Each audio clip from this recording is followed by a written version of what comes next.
ditemukannya jasad perempuan muda tanpa kepala di aliran Sungai Mahakam yang melintasi Desa Liang Ilir, Kota Bangun, Kutai Kartanegara, Kalimantan Timur. Polisi akhirnya meringkus tersangka pembunuh keji tersebut.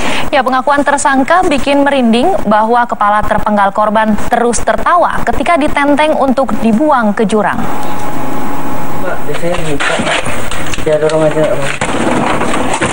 Wah, kuat ini. Yang atas dua ya. Tendang aja dah. Di belakang ada. Lagi lewat. Kuat ini. Rumah kakak Indra, tersangka pembunuh keji di Jalan Rondong Demang, Tenggarong, didobrak polisi. Indra, si tersangka 27 tahun, diminta mengambil senjata yang dipakai untuk memenggal Ririn Anissa, perempuan 18 tahun korbannya.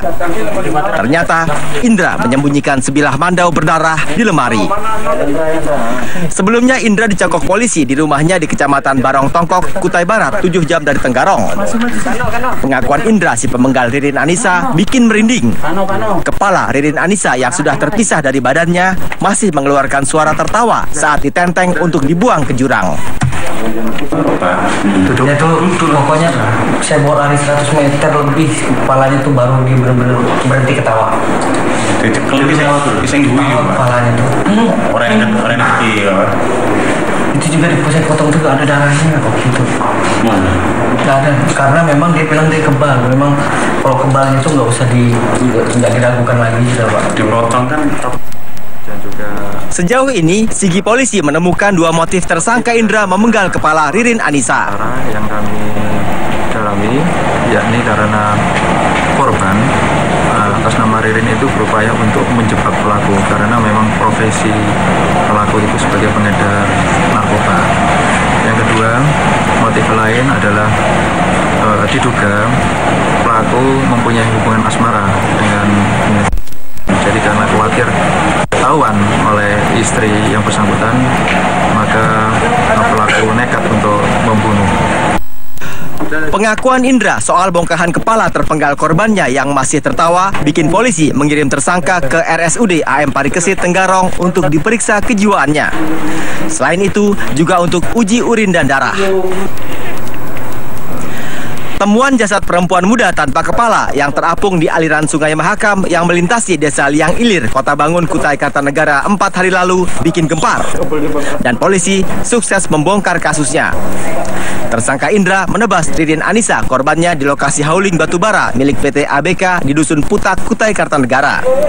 Kepala korban dibuang ke jurang. Adapun badan korban ditenggelamkan di Sungai Mahakam dengan digayuti batu pemberat. Polisi sempat kesulitan karena jasad korban tanpa identitas. Demikian laporan asli Satar dari Kutai Kartanegara, Kalimantan Timur. Yang diikuti sekitar 20.000 peserta di Kebun Binatang Surabaya, Jawa Timur berakhir ricuh. Panitia kewalahan lantaran tak menyangka jumlah peserta yang mendaftar membludak 2 kali lipat.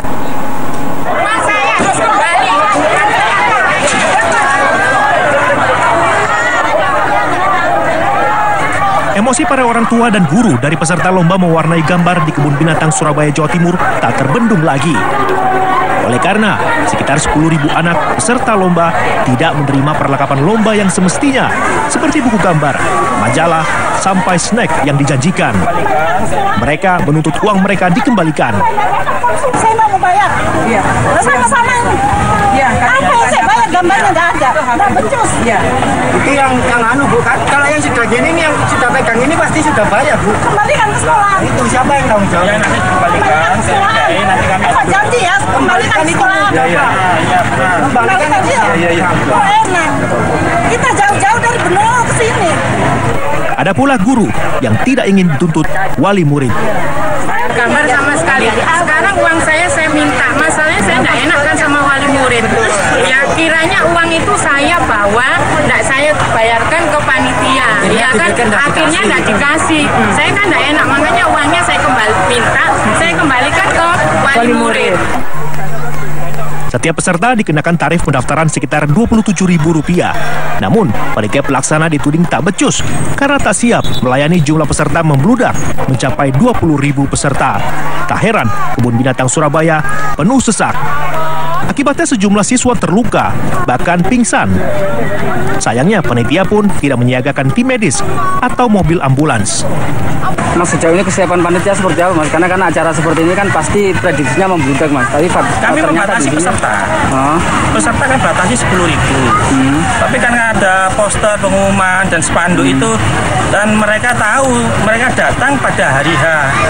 Dari panitia sudah membatasi. Selain itu, akibat insiden, pengelola Kebun Binatang Surabaya merasa dirugikan. Panitia dituding kurang berkomunikasi. Itu yang saya sesalkan di sini. Tidak ada koordinasi yang bagus karena kita berpikir IO seharusnya yang sudah menangani. Kalau IO ada yang kurang bisa balik ke kita untuk koordinasi. Ternyata saya tunggu sampai hari kemarin. Saya cek ya. Saya memang tugas luar sampai dengan hari Kamis. Tapi saya cek apa kekurangan, apa yang mau dikoordinasikan itu saya cek terus.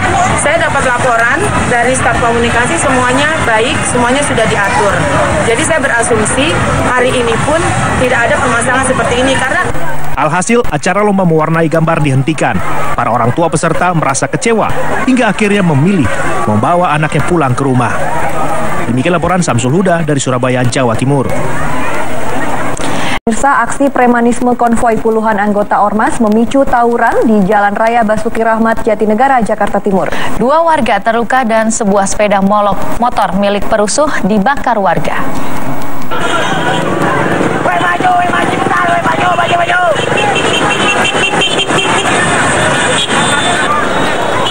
Puluhan pemuda Pasar Gembrong, Jatinegara, Jakarta Timur berhamburan mengejar anggota Ormas yang melarikan diri di terowongan Jalan Basuki Rahmat. Sebuah sepeda motor yang ditinggal lari oleh salah seorang anggota Ormas langsung dibawa warga. Mobil polisi reaksi cepat, sayangnya terlambat tiba karena terjebak kemacetan. Sepeda motor yang ditawan warga pun lekas dibakar di tengah jalan.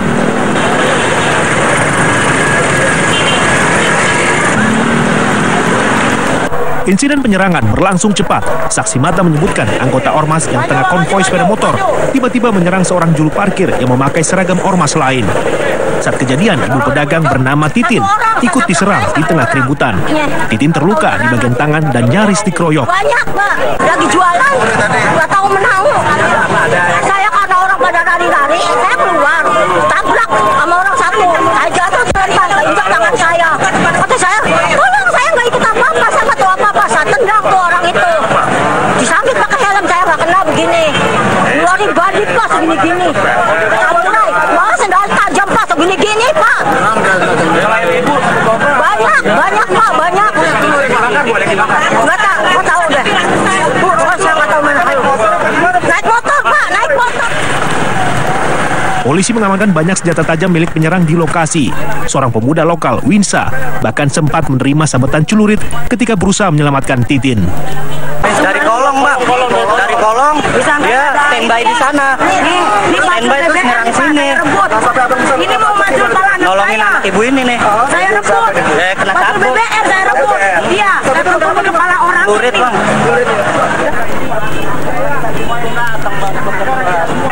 Tak lama jumlah massa berlipat ganda. Walau coba dihalau, warga yang tersulut emosi lalu berbondong-bondong mengincar posko Ormas penyerang yang berdekatan dengan lokasi. Seorang anggota Ormas wanita yang berada di posko segera diselamatkan petugas dari kepungan warga. Konvoi Ormas serupa juga berbuat ulah di Jalan Raya Bogor, Simpang PGC Cililitan, Kramat Jati, Jakarta Timur. Warga langsung menyerang konvoi setelah salah seorang anggota Ormas menyerang kernet truk. Warga menyandera serta melampiaskan amarah dengan menghancurkan sepeda motor milik anggota Ormas yang ditinggalkan. Polantas di lokasi segera mengamankan sepeda motor tersebut agar warga tidak kian anarkis. 12 Juni 2015, Irjen Pol Tito Karnavian memangku jabatan Kapolda Metro Jaya dari pendahulunya Irjen Pol Unggung Cahyono. Belum genap 2 bulan, tekadnya membasmi aksi premanisme dan kejahatan jalanan senada dengan 10 program prioritas Kapolri kini diuji. Ya itu normal lah. Saya sudah 18 tahun di Polda Metro Jaya di reserse. Dari Letnan 2 saya di sini. Jadi saya cukup paham dengan peta-peta itu dan saya paham cukup banyak taktik-taktik, cuma mungkin perlu diperbaiki ya. Yang jelas kita akan melakukan tindakan-tindakan tegas kepada mereka. Tapi tindakan tegas itu tidak berarti artinya tembak mati, bukan ya. Tindakan tegas itu terukur, ada bukti, ajukan pengadilan, berikan efek jerah. Masalah keamanan sangatlah krusial, apalagi terkait aksi premanisme di ibu kota negara. Efek gebrakan Irjen Pol Tito Karnavian sungguh dinanti-nantikan. Demikian laporan Simon Tobing dari Jakarta. Pemirsa, TKW asal Bantul, Teresia Sriwidodo, ditemukan tewas di pinggir pantai Tanjung Lompat, Johor, Malaysia, akhir bulan Juli lalu. Jenazah yang tiba di rumah duka Sabtu sore disambut isak tangis keluarga.